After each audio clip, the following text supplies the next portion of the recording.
Sebelum memulai budidaya ikan, sebaiknya kita mengenal dulu tempat budidayanya, yaitu berupa kolam. Kali ini kita akan membahas tentang kolam tanah untuk budidaya pembibitan ikan nila. Assalamualaikum warahmatullahi wabarakatuh. Apa kabar semuanya? Mudah-mudahan dalam keadaan sehat walafiat. Berjumpa lagi dengan channel kami. Kali ini kita akan membahas tentang kolam tanah untuk budidaya ikan nila. Tapi sebelum lanjut, jangan lupa like, komen, dan subscribe, serta aktifkan juga loncengnya agar Anda selalu mendapat informasi video terbaru dari kami.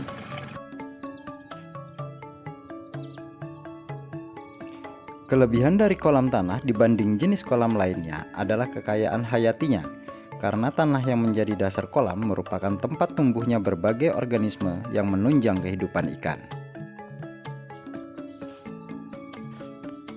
Biaya pembuatan kolam tanah ini pun relatif lebih murah dibanding jenis kolam lainnya.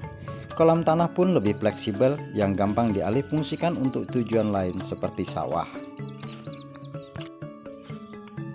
Namun sebelum kolam tanah dibuat, juga harus mempertimbangkan ketersediaan air dan tempat pembuangan air, agar nantinya lebih memudahkan dalam proses pengurasan kolam. Apalagi nantinya kolam tanah ini digunakan untuk budidaya ikan dengan tujuan komersil. Untuk pembibitan ikan nila sendiri, kita juga harus merencanakan pembuatan kolam tanah ini sesuai peruntukannya, yaitu untuk pembesaran bibit dan kolam indukan. Begitu pula mengenai ukuran. Kolam ini relatif tergantung luasan lahan yang kita miliki.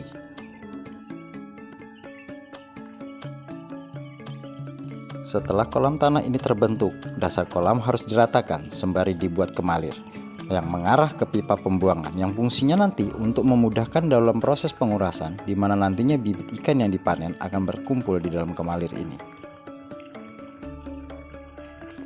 Setelah dasar kolam dirapikan, saatnya dilakukan penjemuran selama 2-3 hari, tergantung dengan cuaca, sampai dasar kolam terlihat retak-retak, lalu diberikan pengapuran yang berfungsi untuk menetralkan keasaman tanah.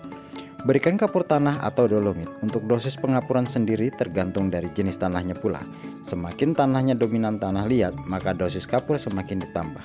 Sebaliknya, apabila tanah berpasir, maka dosis pengapuran dikurangi.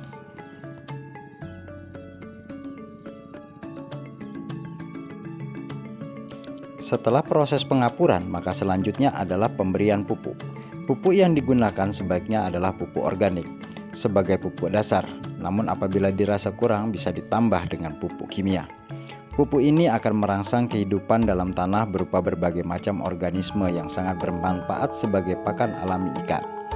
Pupuk ditebar secara merata di permukaan dasar kolam tanah, kemudian kolam dibiarkan selama 1 minggu.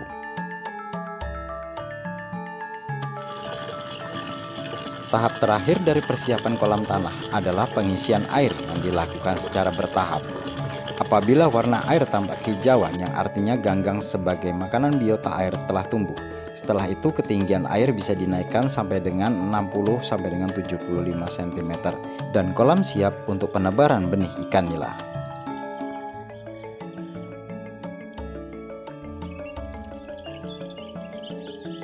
Oke guys, demikian tadi tahapan proses persiapan kolam tanah untuk pembibitan ikan nila. Semoga video ini bermanfaat. Sampai jumpa dan terima kasih. Assalamualaikum warahmatullahi wabarakatuh.